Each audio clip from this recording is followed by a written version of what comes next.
ભરૂચ અને અંકલેશ્વર સહિત આસપાસના વિસ્તારોમાં મેઘરાજાએ ધીમી ધારે વરસવાની શરૂઆત કરી હતી.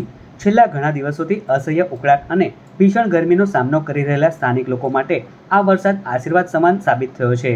વરસાદના પ્રથમ ઝાપટા પડતા જ સમગ્ર વાતાવરણ એકદમ ખુશનુમા બની ગયું હતું અને વાતાવરણમાં ઠંડક પ્રસરતા લોકોએ મોટી રાહત અનુભવી છે. તો બીજી તરફ આ વરસાદથી માત્ર સામાન્ય જનતા જ નહીં પણ લાંબા સમયથી કાગડોળે ચોમાસાની રાહ જોઈ રહેલા ધરતીપુત્રોના ચહેરા પર પણ રોનક આવી હતી. ખેડૂતોમાં ભારે ખુશીનો માહોલ જોવા મળ્યો હતો અને આ વરસાદ વાવણી માટે ખૂબ જ ફાયદાકારક સાબિત થશે તેવી આશા સેવાઈ રહી છે. ભરૂચ જિલ્લામાં શરૂ થયેલી આ મેઘમહેર આગામી દિવસોમાં કેવું જોર પકડે છે તેના પર હવે સૌની નજર રહેશે.